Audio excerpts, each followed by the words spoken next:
decided the situation, and after a while I came out and I said, officer, perhaps I could offer a suggestion that if you park your car on Private Way and 9th, and any cars coming from west to east, divert that traffic one block over to 8th Street, and then proceed to Forest, and then this whole situation will be non-existent.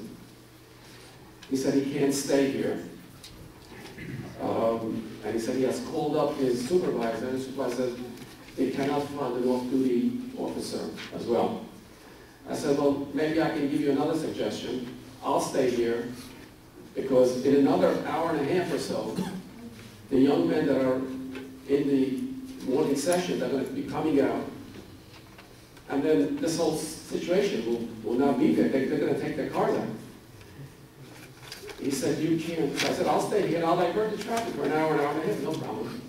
He said, no, that's illegal. Anyway, at that point I left. I came back an hour later, and I was horrified to see that there's a tow truck there. It didn't pertain to me because I live right there, I put it in my driveway. But I actually saw that the tow truck is pulling away these cars.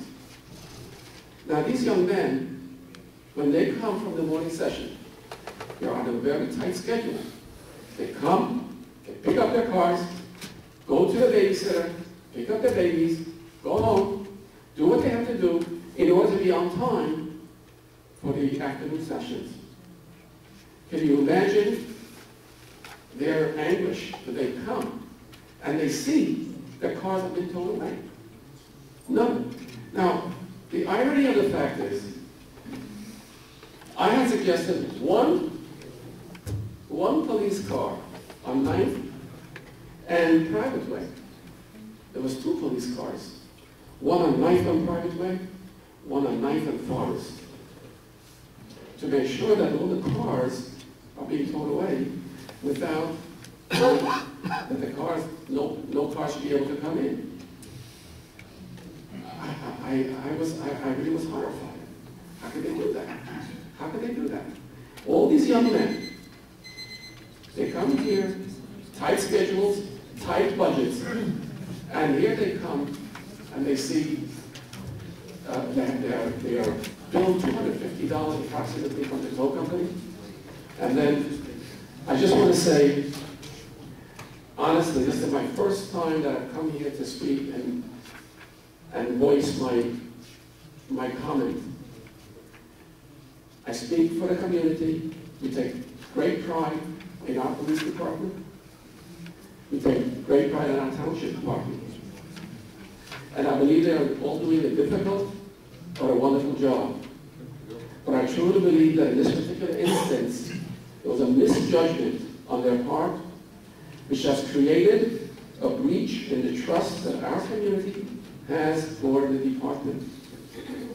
In view of all this, I will finish, but I respectfully ask, how is the Township Committee going to rectify the situation and restore our trust and pride in our police department and township department?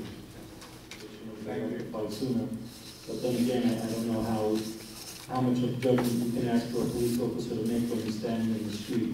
But what I will do is I will further investigate with the, well, I shouldn't say investigate, but I'll further talk to the police chief about it, and Mayor, I'll get back to you with a recommendation. Thank you. And in addition to that, I'd like you to look into one issue for me. I understand that the cars on the north side of the street were towed, as opposed to the cars on the south side of the street. Did you find out why the officers decided to tow the cars on the north side of the street as opposed to the south side of the street? And someone came to my attention that at one time there was no parking on the north side all the way from Lakewood Avenue to Forest Avenue, and now there's a confusion as to whether parking is allowed on the north side of 9th Street from Forest to Private Way. So would you please, Yes, I'll verify both of you, and I'll give you a report as well as the committee. Thank you so much.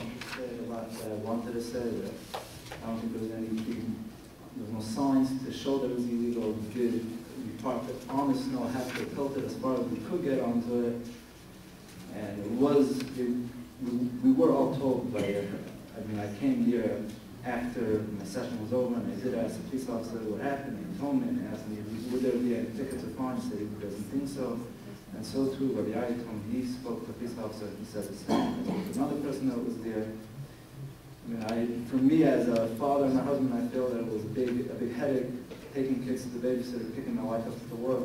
And that day was holiday, so the next day they charged us for overnight stored in the towing area, which was only $20 per towing plus a ticket that I guess I have to pay when the court case will come. So therefore I asked, anything that anybody could do over here to try to at least give us back the money for this towing and not charge for the ticket. Mayor, can I ask you a question? I'm sorry, did you say that summonses were issued? Pardon? Summonses were issued? Someone? A ticket was issued? Yes, tickets were issued. I had a ticket on my car. And it was towed? And it was towed, and it took me... I'm going to have to ask the township attorney, I'll ask him later, about how involved I could get if there's an actual ticket on the car. I think that's a little different than just the tow, but I'll have the attorney handle that. And the charges for overnight, even though it was a holiday, because there was no way... They charged overnight, the caller didn't release the car that day? They told me I can't get the police department, and they told me that the records are closed the next day, and they can't do anything with that. There's a provision for that. I'll get back to it on Just to clarify, that is absolutely untrue. Absolutely untrue. If a car is towed over a weekend and a holiday, you're able to get your car back, and anyone telling you you can't get your car back is untrue, and you should immediately be in touch with the chief. I personally put people in touch with the chief, and they will be on top of that also. It's untrue if your car is towed on a Sunday, a weekend, a holiday weekend, you can get your car back.